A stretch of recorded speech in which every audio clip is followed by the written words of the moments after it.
Hi, and congratulations on your 2023 Nissan Rogue SL. This is an amazing vehicle with the 1.5 liter 3-cylinder variable compression turbo. There's a ton of power to this, great fuel mileage, but on top of that, there is a ton of great features on this that we're going to have a look at. Let's go through everything, and at the end, if you still have any questions, please don't hesitate to reach out. You can call, text, email, or stop into O'Regan's Nissan at 60 Baker Drive in Dartmouth, Nova Scotia.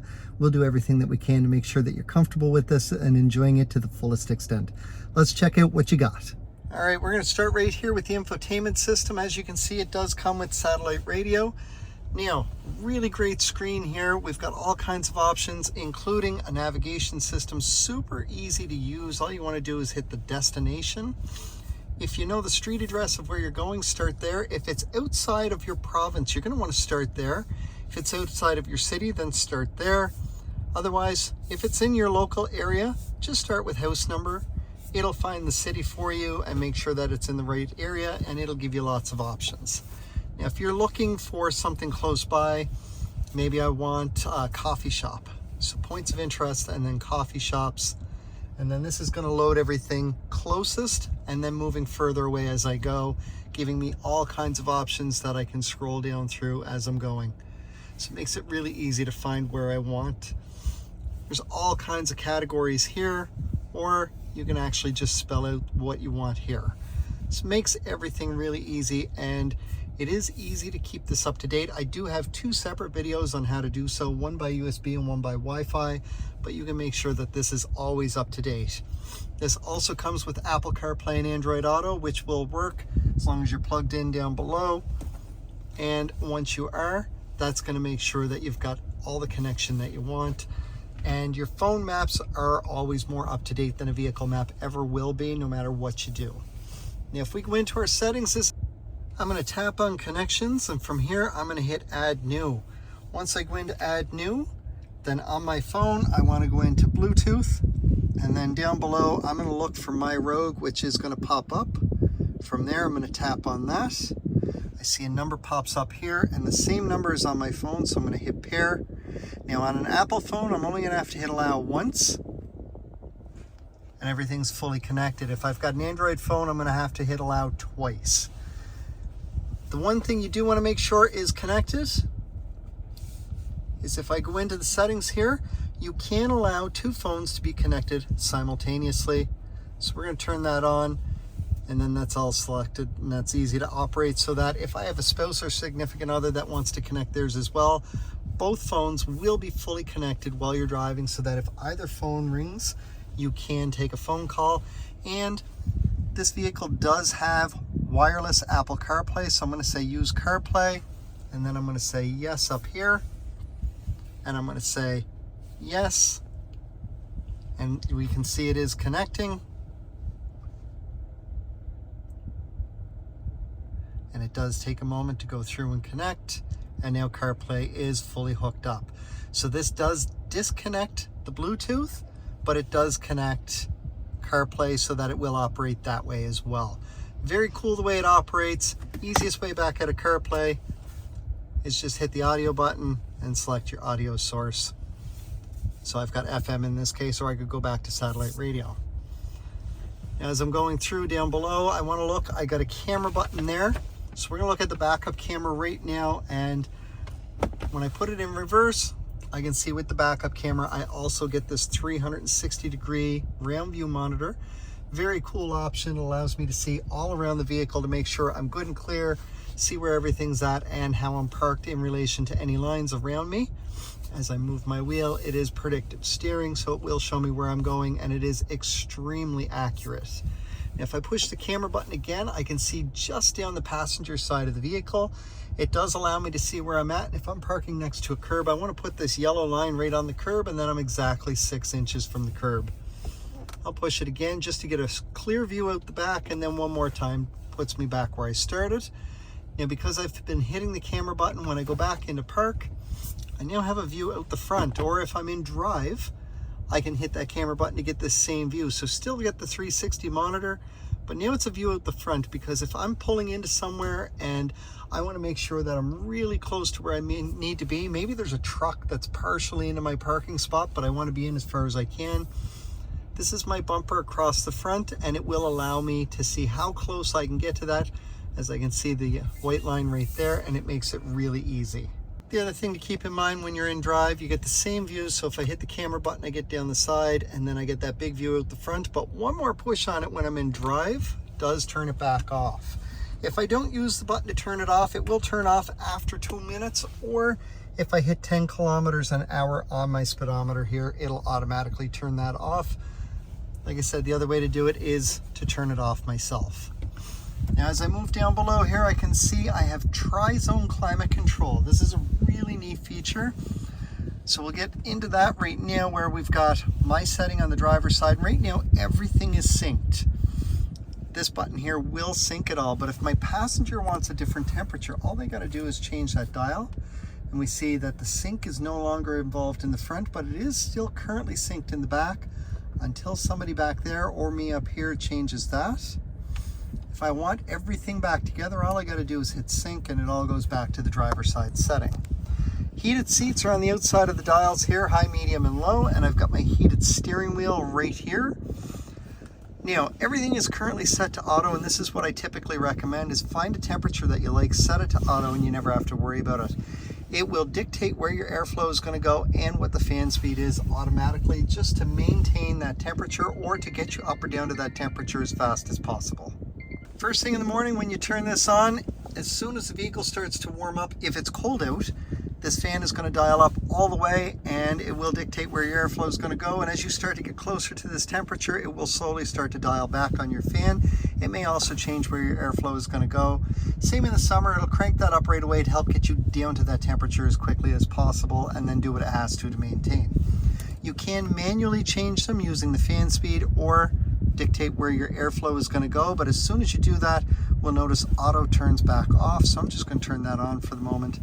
My rear defrost is right here, and that does activate my heated side mirrors as well. Down below, I have a couple USB ports. I have my traditional Type A, and I have the newer Type C. Android users would be very familiar with this, and newer iPhone users would as well. These ports will interact with the vehicle for Apple CarPlay and Android Auto as well. Our gear shift is a bit different. So for this, every single time I move this, it's going to bounce back into its original position. So for instance, right now I'm in park, as I can see here, and I see up here. If I pull this all the way down like so, I'm now in drive. And I can see that up here, but I'm going to pull it down into drive a second time. I still show that I'm in drive, but now I'm in manual shifting mode, which I can then use the paddle shifters on either side. The biggest time I currently use this is if I'm coming down a large hill in the winter and the roads are a bit slippery. I might shift down to manual shifting and then use the negative side to drop it down to either second or third gear, because it's going to cap my speed coming down. Once I get back down the bottom of the hill, I'm just going to move that back down to the drive position again, and it puts me back into normal drive. For reverse, you must squeeze the thumb button and push all the way forward. That'll put me into reverse, which I can see in multiple spots there. For park, I'm simply going to push the P. That puts me in park, makes it really easy to operate. Now for neutral, if I'm in park, I can go up or down one click and hold. My foot does need to be on the brake. So just like that. Now, if I'm in reverse, the only way to get to neutral, if I press up one click and hold, it doesn't do anything. But if I come down one click and hold, it puts me in neutral. So I need to move the dot down towards the neutral. If I'm in drive, it's the same thing. I need to go up towards the neutral to make that work. We're going to go back and park. Right below that is our electronic parking brake. And for this to work, I simply just pull up on that. We can see it comes on there, shows me up top here as well.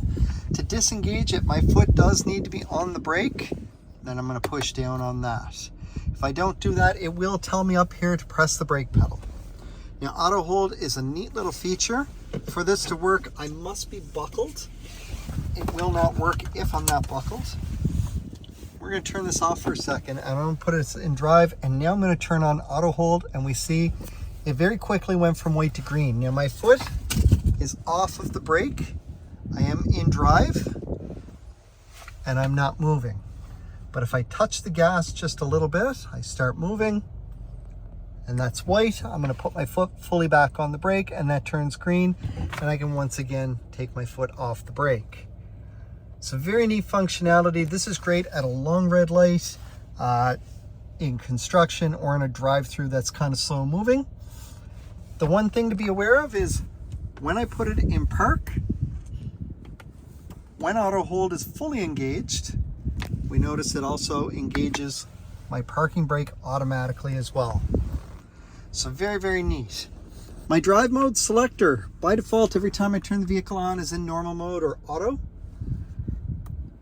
It is an all-wheel drive vehicle, so pulling away from a dead stop, you're going to be in all-wheel drive. Once you get going, it's going to drop down to front-wheel drive, and there is a screen to monitor that we'll see shortly.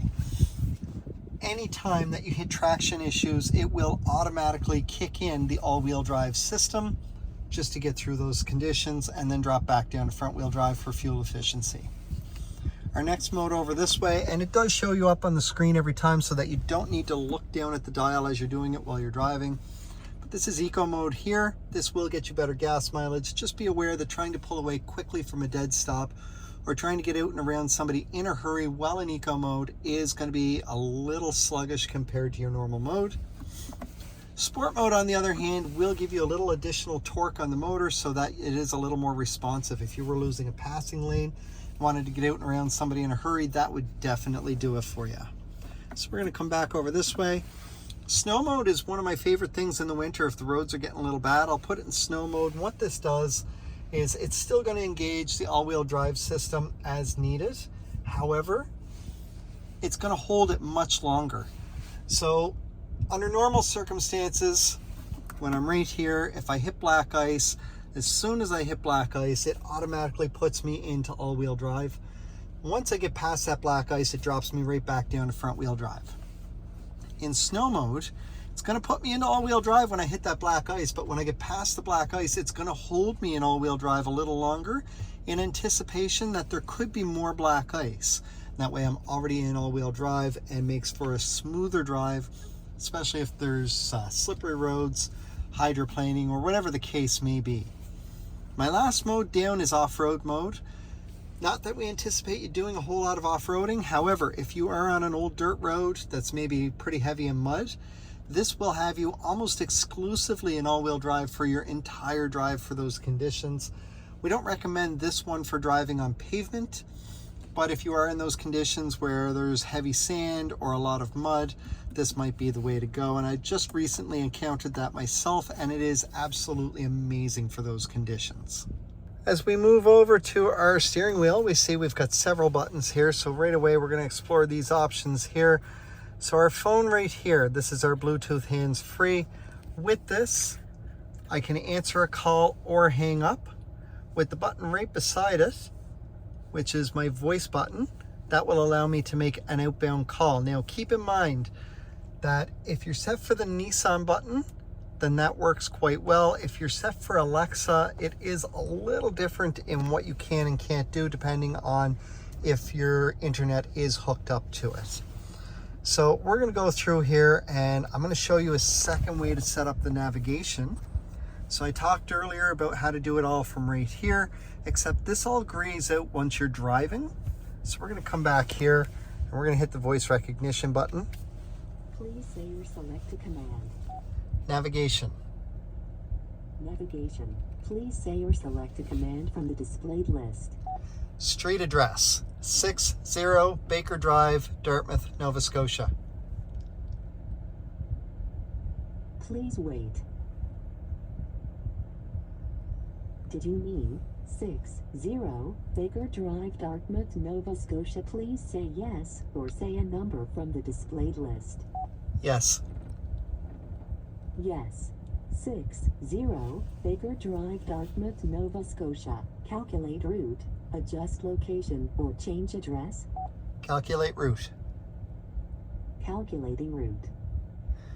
So just like that, I've got my Follow directions the all route set. for 150 meters. And I can do that while I'm driving. I do not need to pull over to be able to set it by voice.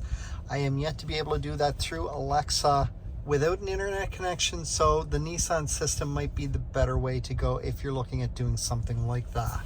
So we're going to once again cancel that route, and we're going to come back over. I am equipped with intelligent cruise control. Most people know it as adaptive cruise control. Now the blue button does turn on my cruise, and it's always going to change my screen up here to initially show me the safety feature screen, and then it's going to flip over to the adaptive cruise, which I can set my distance with right here. And it will go 3 car lengths plus safe distance, 2 or 1. 1 car length plus safe distance while doing 100 kilometers an hour is approximately 2.5 car lengths between you and the vehicle in front of you. Now, if you don't want the adaptive cruise, I'm going to turn the cruise back off, and now instead of just pressing my blue button, I'm going to press and hold, and we see everything changes. And the biggest indicator is going to be up here in case you're not on this screen, because this little dial tells me that I'm in normal cruise mode. This is the traditional cruise control that everybody had been used to prior to adaptive cruise.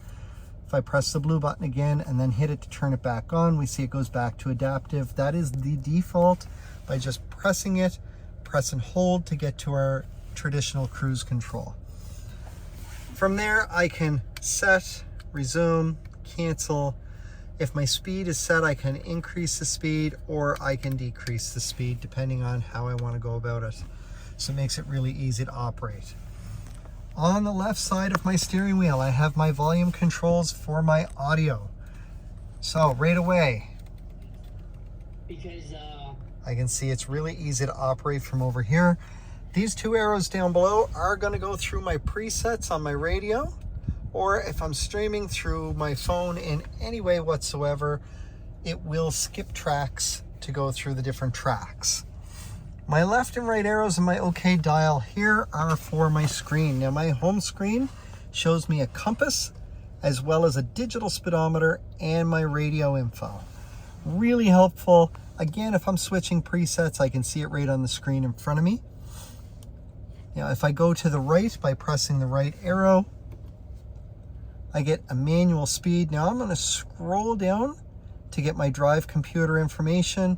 If I scroll down again, I get just my average fuel economy, which is running extremely high because in 2 hours and 2 minutes, this has only gone 35.8 kilometers. So I'm going to press and hold the OK dial, and I'm going to reset all items and scroll down using that dial there, and then press in the dial to say yes. Now if I just press the dial once, I get to manual reset 2, and we're going to do the same thing. Now the interesting thing, and this is the screen I really like, this is auto refuel. This means every single time that I gas up, this entire screen will reset itself. So you can track between fuel ups how you're doing with this without touching anything at all. Now you are able to manually reset any one of those things. I'm going to hit the back button here because I don't want to do that for this screen. My next screen over, you do have a tire pressure monitoring system. So what that means is once you start to drive, all 4 wheels will appear on here with the exact pressure that each wheel has. Now, whether you're on this screen or another screen, if you ever get a low tire pressure, it will pop up and tell you low tire pressure. You'll get a warning with that. It'll tell you which tire is low and what the exact pressure is. From there, when you pull into somewhere like a service station or anywhere that has an air pump, leave your Rogue running, grab the hose and go to the tire it says needs air and start putting air in the tire. When it gets up to the correct pressure, the horn will beep once to tell you to stop. If for some reason you keep going or you go to the wrong tire, there is an upper limit that it will hit, at which point the horn will beep 3 times in a row. Please stop putting air in your tire at that point, and we'd actually like you to start letting some back out. And once it gets back down to the correct pressure, again, the horn will beep once to tell you to stop. Now, because of these up-down arrows over here, we can see that I can scroll down to another screen. I mentioned earlier that there was a screen to monitor when you were in front-wheel drive versus all-wheel drive, and this is the screen here. And it'll just show you either 100% on the top or up to a 50-50 split between top and bottom, so that's your front and rear wheels all getting power. We're going to scroll down again. This is a really neat screen. This allows you to monitor the turbo system in your vehicle. the beginning of this video, I mentioned it was a 1.5 liter 3-cylinder variable compression turbo. The variable compression means that there are two different rates at which the turbo will do its thing. If my power bar is sitting down below the 0, especially close to this -15, my eco bar is going to be way down here as well. This means I'm in eco mode on the turbo system, and I'm going to get absolutely phenomenal gas mileage. You can see on a 55 liter tank right now that there's 790 kilometers to empty. Purely highway driving, I have seen that up to the 900s, which is absolutely ridiculous. If you're looking for that power, when you push on the accelerator, what you will see is when your bar comes up above the 0, especially heading towards 15 or 30, you're going to feel a real kick of power from the Rogue. You'll also see it go up into the power zone above this middle level bar here, and you'll feel that power. It is a jolt of power. It's pretty cool to watch. Our next screen over is our navigation screen. Now, I am going to go through quickly and set something in my navigation because it should pop up an additional screen in here. With my navigation, without anything set, it looks just like this, where I've got a compass and a car. The moment I have something set and start moving, it should pop up with an arrow and give me some direction showing the next turn. The other thing that's really neat about the navigation screen, you can see it's already started to change right there. Follow the road for 150 meters. So right away, there's my information, but now we see I now have up-down arrows, which I didn't have before, and if I scroll down, I'm back to my compass. So this is pretty neat the way it's all set up. My directions are here, or I can go to my compass. Next screen over is just my radio info. Now, the same thing applies from that home screen that has the compass, the radio, and my speedometer, but if on either of that screen or this screen, if I simply push the OK dial, I will get a list, and I can change the source of my audio right from this screen, which means I have total control of everything to do with the audio, all with the push of my thumb while I'm driving, so that I never have to take my eyes off the road. My next screen over, as we mentioned, this is for our adaptive cruise. But we've got those up-down arrows again, so I'm going to scroll down. This is a neat sign. This is our speed limit tracking sign. As you drive along and pass by a speed limit sign, it will post it, and instead of saying do not pass, it'll actually post the speed limit. Even if you're not on this screen, it will still post our speed limit up top here so that you always know what the speed limit is. Makes it really good, especially if you're on a long drive, on a long road, that you haven't seen a speed limit sign in a while. And then we'll scroll down one more time. This is visuals to go with all your safety features, and you do have Nissan's entire safety suite. So what that means is you have forward emergency braking along with forward collision warning. Your forward collision warning is something you will experience at some point. So if I'm driving down the road at 50 kilometers an hour, as we do here in Canada, and all of a sudden I've got a car up ahead of me that's turning onto a side road. They're doing about 5 or 10 around that turn. I'm approaching them at 50 because I know that they're going to be out of the way. As soon as that radar in the front of the vehicle gets within range, it is going to beep. It's also going to flash a warning across the top of the screen here, because unless something changes, there is a risk of a collision. That car will finish rounding the turn before you get close enough for anything else to happen. Nothing else happens, you carry on as if it never happened. However, if partway around that turn that car slammed on the brakes, or the car driving in front of you slammed on the brakes, inside the vehicle it'll beep, it'll flash warning on the top of the screen, and if your foot does not get to the brake fast enough, it will start to apply the brakes for you to help avoid or minimize an oncoming collision. The moment your foot goes on the brakes, that system does turn off. You are in total control of the vehicle. The same thing applies for the pedestrian detection, which is run through a camera up in your windshield here. It's looking for a moving human or a bicycle. And what this will do is if somebody comes right out in front of you, the same thing's going to happen, but it's going to happen even faster. And the reason being, the car in front of you that hit the brakes still has some forward momentum, while the person who just came out in front of you does not. Your blind spot indicators are going to be out on the mirrors of the vehicle. Those little triangles that we see there. When you're driving along and part of a vehicle is in your blind spot, it doesn't matter what part of that vehicle is there. The triangle out there will light up a dull orange and stay lit up as long as part of that vehicle is there. While that triangle is lit up, if you signal to go that direction, it will beep at you inside and your blind spot indicator on that side will be flashing. Now, while that's flashing, if I still try and go over that way, the vehicle is going to pull me back over into my lane because of the blind spot intervention. Our next safety feature that we're going to go over is our lane departure warning. So again, using the camera up here, this is more of a highway feature. It'll work at 60 kilometers an hour or faster. If you're driving down the highway, the camera up there is going to read the lines on either side of you. And if you start to drift out of your lane, one side or the other, what's going to happen on the inside is your steering wheel is going to vibrate. It is a haptic steering wheel.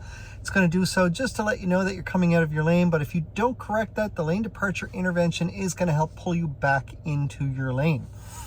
You also have rear cross traffic detection.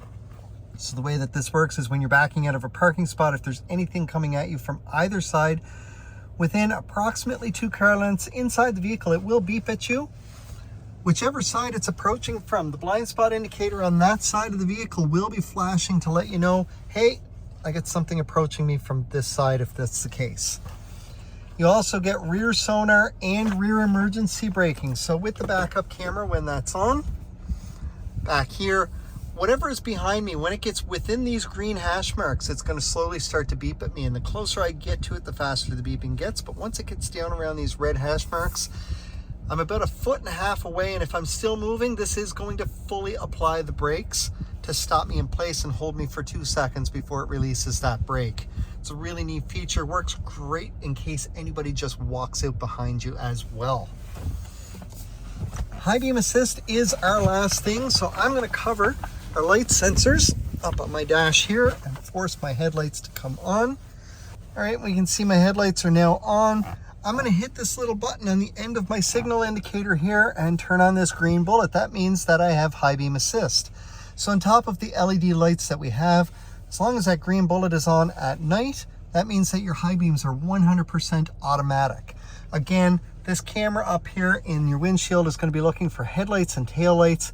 If it sees either one, it will automatically turn down the high beams. But the moment it doesn't see them, your high beams will come on and the blue indicator will light up like so.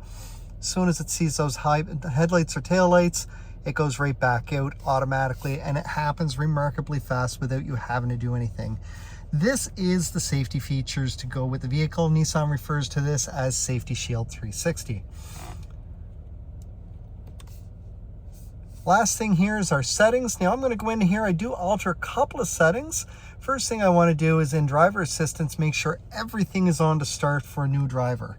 Steering assist is the Pro Pilot Assist system. This works hand in hand with the adaptive cruise when it is set. As long as steering assist is on, what will happen is you will feel the steering wheel. Once your cruise speed is set, the steering wheel will start to move a little bit for you. And it does so, again, using that camera in the windshield to read the lines on either side of you, and it is trying to help keep you centered in your lane. Again, I do have an entire video on how this works, and because you're in an SL with the nav system, it does have Navi Assist, and that video does cover all of that as well. So I'm not going to get into that right now. Please go out and watch that video for a more detailed explanation of how that works. My lane assist, I want to make sure everything is on, so that's just my lane departure warning to vibrate the wheel and the intervention. My blind spot assist is my blind spot warning and the blind spot intervention, where if it's lit up and flashing and I try and go, it pulls me back. Emergency assist, everything is turned on. Now the rear emergency braking, if you ever put a hitch on these, whether it's to tow something or for a bike rack, you're going to want to disable that, just because when you go to put it in reverse, it's going to stop you dead in your tracks. And again, I do have a very short video on how to do that quickly, a couple different ways. We're going to come back out of there and we're going to come down to vehicle settings. And I'm going to go into locking. By default, Nissan vehicles will automatically unlock them when you turn them off. On this one, we have already set it to shift to park, so that every single time you shift into park, it will unlock the doors for you, which is the preferred method. We want to go into wipers and make sure both of these are turned on as well. From there, we're going to back out a little further and come down. Maintenance, your oil control system is set for 12,000 kilometers because of the turbo motor, and it will count down all on its own.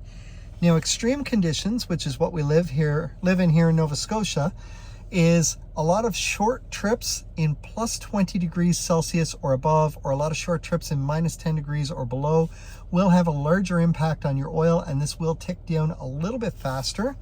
So your oil changes are going to be once a year or when your vehicle tells you. If we come back into this screen, our oil and filter system, I do have this set for 8,000 kilometers because your regular maintenance intervals are every 8,000 kilometers or every 6 months, and they're fully laid out in section 9 of the owner's manual. We'll come back into here and set our customized display in the main menu.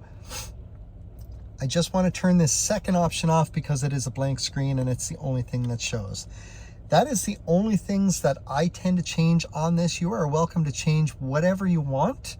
And then from there, if you ever have an issue, don't panic. Down below here, there is a factory reset that you can go ahead and do, and it'll take everything back to where the factory set it. And then you can just follow these directions to go through and fix it back to where I had it again. Now with the SL trim level on top of your seats, which are power seats, you do have memory seats, and there are 2 of them. So what you're going to want to do is get your seat in the perfect position and your side mirrors in the perfect position. And then from there, you're going to hit set. And then whether you're seat 1 or 2, you're going to hit that seat. It's going to take you about a week worth of adjustments to find that perfect spot. Every time you adjust it, just do the same thing. But once you have that seat exactly where you want it with your side mirrors, if somebody else has been in the vehicle last and you're getting in, all you got to do is hit your seat number and it'll take your side mirrors and your seat back where you want them. Now on our key fob, which is the new style key fob, we do have a few buttons on here. From the bottom up, we've got our panic button, or the Find My Car in a Parking Lot button. We have the button here to open the power liftgate, open or close it, unlock, lock, and then to work your remote start, which is the top button, you're going to press the lock button twice and then press and hold this top button for 5 full seconds. From there, it is going to remote start your vehicle, and it will run for up to 10 minutes. After 10 minutes, if you don't get in, it will turn back off. If you're around the 8 or 9 minute mark and you know you're not making it back out on time, just do the exact same thing. So lock, press and hold. It'll add an additional 10 minutes to the count from wherever you are in the count. So if you've only just done it and you try and do it again to get the additional 10 minutes, you'll get a grand total of 11. But if you're 8 minutes in and you do it again, you're going to get a grand total of 18 minutes. You can press and hold the top button for 2 seconds to turn it back off. Now you can remote start this twice without ever getting in, or once with one extension, but after either one of those scenarios, you do need to get in, turn the vehicle on, get up to 30 kilometers an hour to reset that system to be able to remote start again. Now because it is a key fob, there is a battery in the key fob, and your very first indication that your battery is getting low is you'll get in, put your foot on the brake, hit the start button, and up here it will pop up with a message that says incorrect key ID. Should that happen, just give it a second for the message to go away. Try it again, it should start. If you get to the point that your key fob is dead, on the back, there is a switch here so that there is a key to get into the driver's side door. Once I get in, I'm going to take my key fob with my foot on the brake and use my key fob to push my start button in, and my Rogue will still start in that case. This way I'm not stuck. Time to think about changing your battery at that point. You can either come to the dealership where they'll do it for about $8 or $9, or you can do it yourself. Please don't use dollar store batteries. They only tend to last a couple months. Pay the $7 or $8 to get a good battery. Take the key out, get something into one of these little spots here and give it a twist. This will pop open. The battery that's inside is just a button battery. It looks very similar to a watch battery, just larger. Once you pop that in, pop it back together, put your key back in place, and you're good to go. One of the great things that Nissan has done is take our intelligent key system and put it on every handle, so that no matter what door you're at, as long as you have the key on you, all you got to do is push this once. I hear a single beep and the light up here flashed. That means that just this door is unlocked. The rest of the vehicle is still locked. But if I push it again and we'll see the light, another single beep, this means that the entire vehicle is now unlocked. Once everybody's out and all the doors are shut, one push, 2 beeps, 2 flashes up here means the whole thing is locked. But again, that can be done from any door as well. There is a button on the back here. And we're going to show the power liftgate. There's a button under here that I can push, which we'll see in a second. I can push and hold the button on here, or I have kick motion activation as well. And you do not need to kick the vehicle to make this work. See, it opens up very nice and quick. There are buttons up here to open and close it. This will just close it. I'm going to stop that there for a moment. You can also set this. So if my garage will only allow for it to go this high, I set it there, press and hold. Those two loud beeps means this is as high as this is going to open going forward. Now there is the button that you use to open or close it. And this button is the exact same as the button on the handles. We're going to make that go back up. And we see it's going to stop right there. So I'm going to move this all the way back up and reset this again. Now the other button next to it is going to close it and lock the vehicle all at once, which is a great way of doing things. As we move around on the inside here,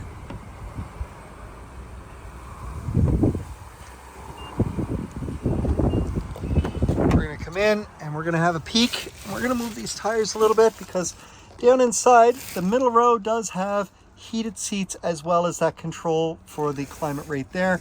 And the same USB ports as up front, except these ones are purely for charging and they do not interact with the vehicle. Couple last things, we do have an auto dimming rear view mirror as well as an amazing panoramic moonroof up here. The controls for our roof are right here. Now this SOS button is exactly what it sounds like, so please don't hit that. Congratulations again on your 2023 Nissan Rogue SL. As you can see, this vehicle has a ton of features on it because it took a little bit to get through this, but I hope this helps refresh your memory on everything that you've got. If you still have any questions or you're still not sure about anything, please don't hesitate to reach out. You can call, text, email, or stop into O'Regan's Nissan at 60 Baker Drive here in Dartmouth, Nova Scotia, and we're going to do everything that we can to get you through that. I hope you truly enjoy your vehicle, and I look forward to seeing you when you're in for your regular maintenance and when it's time for your next vehicle.